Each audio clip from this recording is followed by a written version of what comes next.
आजकल ढेरे लोग अपना सैया जी से प्यार करे लागल बा आ गाना सुन सुन के प्यार आवता ना। भाभी देखिए ये भाभी का इशारा आ रहा है, समझाता नहीं जा। कौन गाना बताइए कि जीरा जवाए नवाए छत बानी अरे राजा के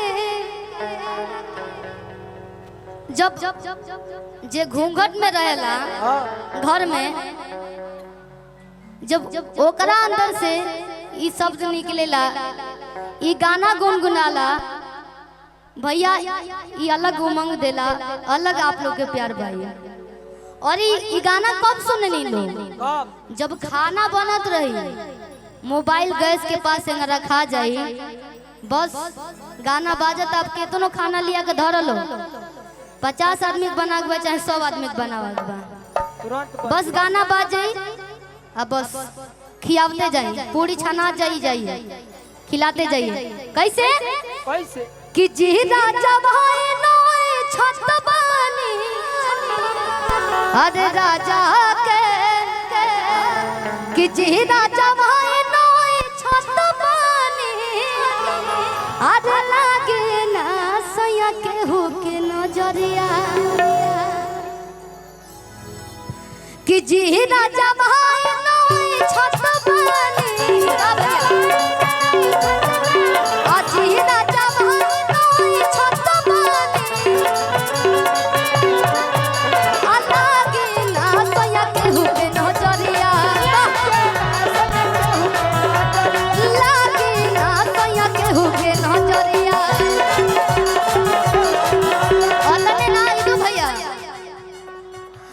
हीरो बारो ना जाए से वही ठत बानी, हीरो बारो ना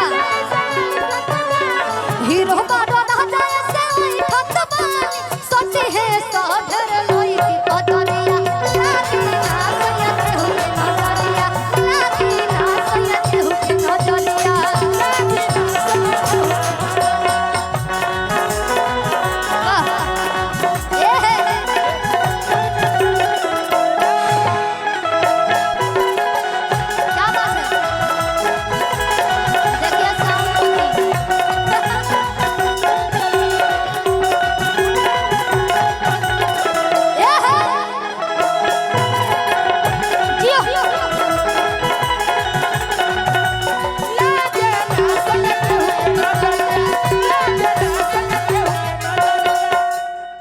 औरतिया कहतिया कि अन धन गहना गुरिया अरे बातिए देह बुझी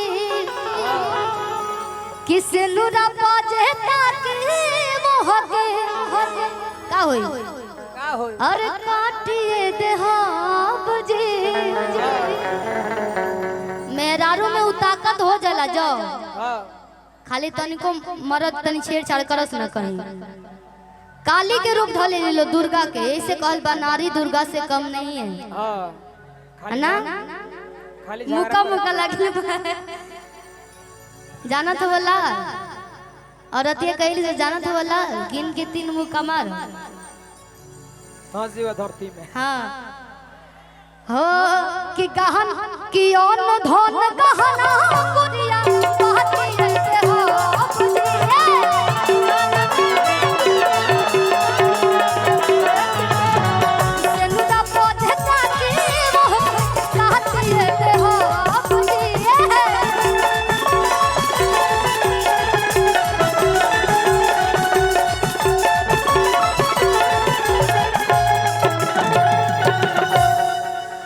चोरी कोल के हुए से सोई तत बानी अभी मेरे में उठो तो बैठो तो बानी चोरी कोल के हुए से सोई तत बानी मेरे में उठो तो बैठो तो बानी काहे तना बाड़ा सुभर सबरिया लागी ना सैया के नजरिया, लागी ना सैया के नजरिया, लागी ना सैया के नजरिया। जीरा जमा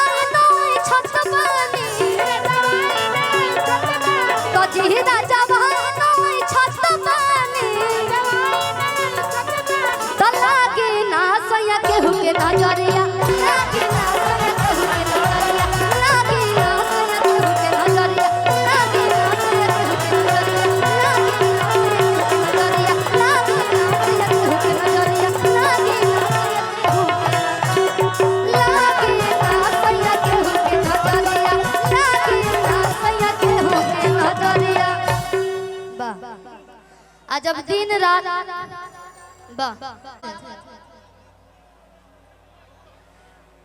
इधर देखिए मुस्कान जी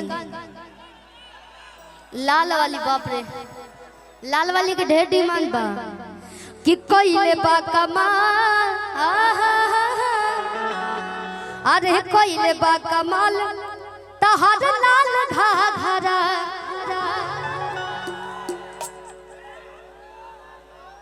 कि गाँव टोला का सब हिल हिल गली गली, कि देखते तो हो के लोगवन में मच खलबली। ये गाना चौहान जी गाएंगे, ठीक है आपके लिए। हाँ अरे भोए बवाल हो बंगाल आगरा,